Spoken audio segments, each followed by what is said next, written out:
नेपाल के पूर्व PM KP ओली के द्वारा फिलहाल ही यानी 19 तारीख को एक बयान जारी किया गया।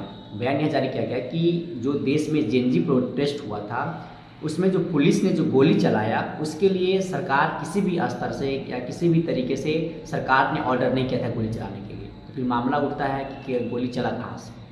तो इस पे ओली ने कहा है, केपी ओली ने कहा है कि इस बात का जांच होना चाहिए कि गोली कैसे चला। एक पॉइंट ये हो गया।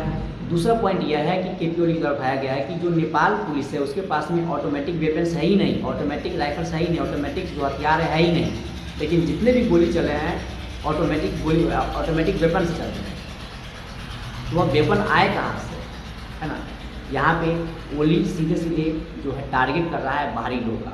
ओली यहाँ पे कल स्टेटमेंट में बताया है कि ओली ना तो ऑर्डर दिया था, ना ही नेपाल पुलिस के पास में कोई ऑटोमेटिक वेपन्स है, और मतलब उसमें जितने भी गोली चले वह बाहरी लोग आगे चलाया है और सरकार को अस्थिर करना चाहता था और अस्थिर करके सरकार को गिरा दिया। अब ओली क्या जो वर्तमान प्रधानमंत्री है सुशीला जी, उनसे उनका आग्रह है कि आप इस बात पे जांच करवाइए, है ना। एक मामला ये हो गया।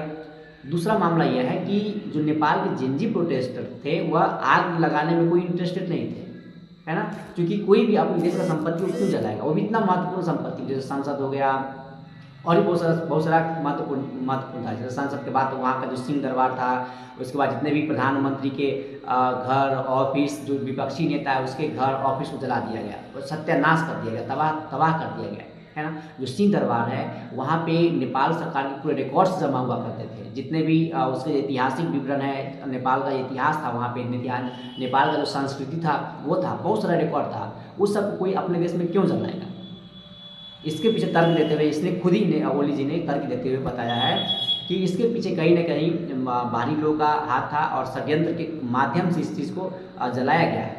क्योंकि जिस तरह हमने एक बार इससे पहले बात किया था कि जिस तरह भारतीय इतिहास को मिटाने के लिए भारतीय इतिहास उसी दिन मिट गया था जिस दिन बख्तियार खिलजी ने नालंदा विश्वविद्यालय को के जो क्या बोलते हैं लाइब्रेरी था उसको जलाया था, है ना। उसी तरह जो नेपाल के इतिहास थे, जो प्राचीन इतिहास थे, वह भी इसी के साथ में स्वाहा हो गया, खत्म हो गया। इसी प्रश्न उठाते हुए ओली के द्वारा बोला गया है कि इस पर जांच होना चाहिए। और इसके एक और बात उठाया गया है जो बहुत ही महत्वपूर्ण है कि इससे पहले जितने भी आंदोलन हुए थे उस आंदोलन में एक दिन में इतने प्रदर्शनकारी कभी नहीं मरे थे, है ना, जितना इस आंदोलन में मरे हैं। तो इस सब के पीछे उनका एक ही तर्क है कि बाहरी लोग आके हमला किया है और मतलब बाहरी लोग का हाथ था, जिसके कारण उसका सरकार गिरा, देश में बहुत बहुत क्षति हुआ, बहुत हानि हुआ। हम लोगों ने देखा भी था, हम लोगों ने बात भी किया था। जो वहाँ के प्रधानमंत्री पूर्व प्रधानमंत्री हैं, उनकी जो वाइफ थी उनको भी आग में जलने के कारण उनका भी मृत्यु हो गया।